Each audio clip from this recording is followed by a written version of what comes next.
राधे कृष्ण राधे कृष्ण। वाहेगुरु शब्द का उद्गम कैसे हुआ? वाहेगुरु शब्द सबसे पहले किसने उच्चारित किया? वाहेगुरु शब्द के उच्चारण के पीछे क्या रहस्य है? आखिर सर्वप्रथम यह शब्द किस संदर्भ में उच्चारित किया गया था? आइए वाहेगुरु शब्द के उद्गम के पीछे के रहस्य को जानते हैं। साथियों, समाज में दो प्रकार के लोग रहते हैं। एक जो धर्म को मानते हैं, धर्म को स्थापित करने का प्रयत्न करते हैं, वे संत महात्मा पुण्य आत्मा इस धरती पर अवतरित होते हैं। लेकिन दूसरी तरफ पाप आत्मा भी धरती पर वास करते हैं। वे उन संत महात्माओं की और उन पुण्य आत्माओं की किसी न किसी रूप में क्षति पहुंचाने का प्रयास करते हैं। ऐसे ही महात्मा संत कबीर जी धरती पर अवतरित हुए हैं। महात्मा संत कबीर जी का जन्म और उनका पूरा जीवन दिव्य रहा है। उन्होंने अपना पूरा जीवन धर्म की स्थापना करने में समर्पित कर दिया। वे निर्गुण ब्रह्म के उपासक थे। वो ये मानते थे कि परमात्मा हमारे हृदय में रहता है। हमें अपने हृदय में रहने वाले परमात्मा की खोज करनी चाहिए, उसको जानना चाहिए, उसे पहचानना चाहिए और उसी की उपासना करनी चाहिए। लेकिन श्री कबीर साहिब जी के भी कई वैरी थे जो किसी न किसी रूप में उनका नुकसान पहुंचाना चाहते थे। वे धर्म के विरोधी थे जो हमेशा कबीर साहिब जी के जीवन में कोई न कोई उथल पुथल मचाना चाहते थे। उनको नुकसान पहुंचाने के लिए वो कोई न कोई प्रयत्न करते रहते थे। लेकिन कबीर साहिब परमात्मा के सच्चे साधक थे और परमात्मा के जो सच्चे साधक होते हैं उनके साथ हमारे परमात्मा का वास होता है। वो परमात्मा के ही नित्य अवतार माने जाते हैं।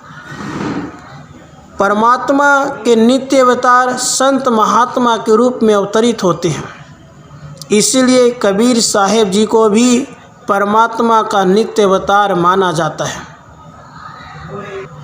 कबीर साहिब जी को मानने वाले, उनके प्रति श्रद्धा करने वालों की संख्या दिनों दिन बढ़ती जा रही थी।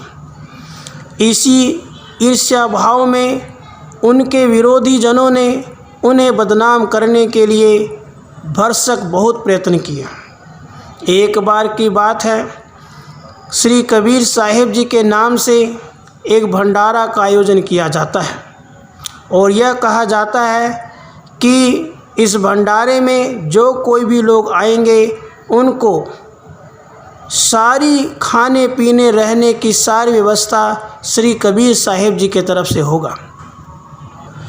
श्री कबीर साहिब जी के विरोधियों का मानना था कि कबीर निर्धन है, उसके पास इतने लोगों का खाना पीना कहाँ से आएगा। जब इतने सारे लोग आएंगे और भंडारे में खाने पीने की व्यवस्था का इंतज़ाम कबीर साहिब से कहेंगे तो वहाँ पे कबीर की बदनामी होगी और उसका अपमान होगा। और उनके अपमान करने के लिए ही इस भंडारे की व्यवस्था की गई थी। लेकिन कहते हैं संत महात्मा परमात्मा के नित्य अवतार होते हैं। इसी भंडारे में सौभाग्यवश श्री कबीर साहिब जी का मिलन श्री नानक गुरुदेव जी के साथ हुआ। यह मिलन अद्भुत था। श्री कबीर साहिब एंड श्री नानक देव जी एक दूसरे के साथ परब्रह्म परमात्मा और धर्म की बातें करने लगे। आपस में श्री कबीर साहिब जी तथा श्री नानक जी धर्म की बातें कर ही रहे थे कि एक श्रद्धालु बड़े दीन भाव से वहीं भंडारे में बैठा हुआ उनको दिखाई दिया। वे उस श्रद्धालु के पास गए।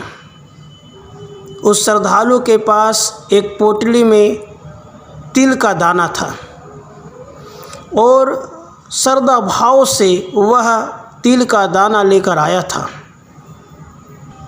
गुरु नानक जी कबीर जी से बात करने लगे, एक तिल का दाना है, भला इसे प्रसाद रूप में सब में कैसे वितरित किया जा सकता है?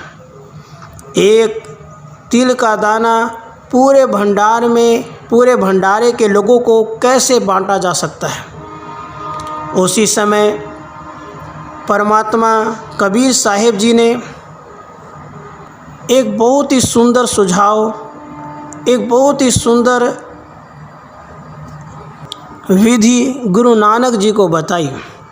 श्री कबीर साहिब जी ने कहा, ऐसा करिए, इस तिल के दाने को पीसकर पानी में मिला दीजिए और वही प्रसाद को सभी साधगणों में, सभी भंडारे के श्रद्धालु गणों में बांट दीजिए। यह सुझाव सुनकर परमात्मा गुरु नानक जी बेहद खुश हुए और इतने खुश हुए कि उन्होंने कहा, वाह गुरु, वाह गुरु, वाह गुरु। और इसी वाह गुरु को आज के समय में वाहे गुरु नाम से पुकारा जाता है। तो यह संत महात्माओं के बीच का यह सुंदर सा प्रसंग आप सभी के सामने प्रस्तुत किया गया।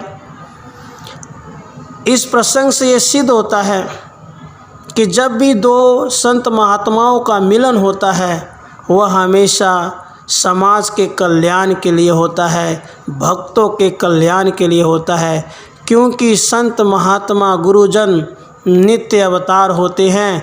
इसलिए हमें गुरुजनों की पूजा करनी चाहिए तथा संत महात्माओं के प्रति श्रद्धा भाव रखना चाहिए। वे ही परमात्मा के नित्य अवतार हैं, उनकी परमात्मा के रूप में पूजा करनी चाहिए। चाहे वो श्री कबीर साहिब जी हों, चाहे गुरु नानक जी हों, चाहे कोई भी गुरु क्यों न हो, हमें अपने गुरु को परमात्मा का रूप मानना चाहिए। तभी तो कहा गया है, गुरु गोविंद दोऊ खड़े, काके लागू पाँव, बलिहारी गुरु आपने, गोविंद दिया बताए। गुरु ब्रह्मा, गुरु विष्णु, गुरु साक्षात परमेश्वर। इसलिए गुरु ही परमात्मा का रूप है। गुरु की हमें श्रद्धा भाव से पूजन करना चाहिए। मुझे विश्वास है कि यह प्रसंग आप सभी को काफ़ी ज्ञानवर्धक लगा होगा। आप सभी गुरु की वंदना कीजिए और गुरु का नाम लीजिए। राधे कृष्ण, राधे कृष्ण।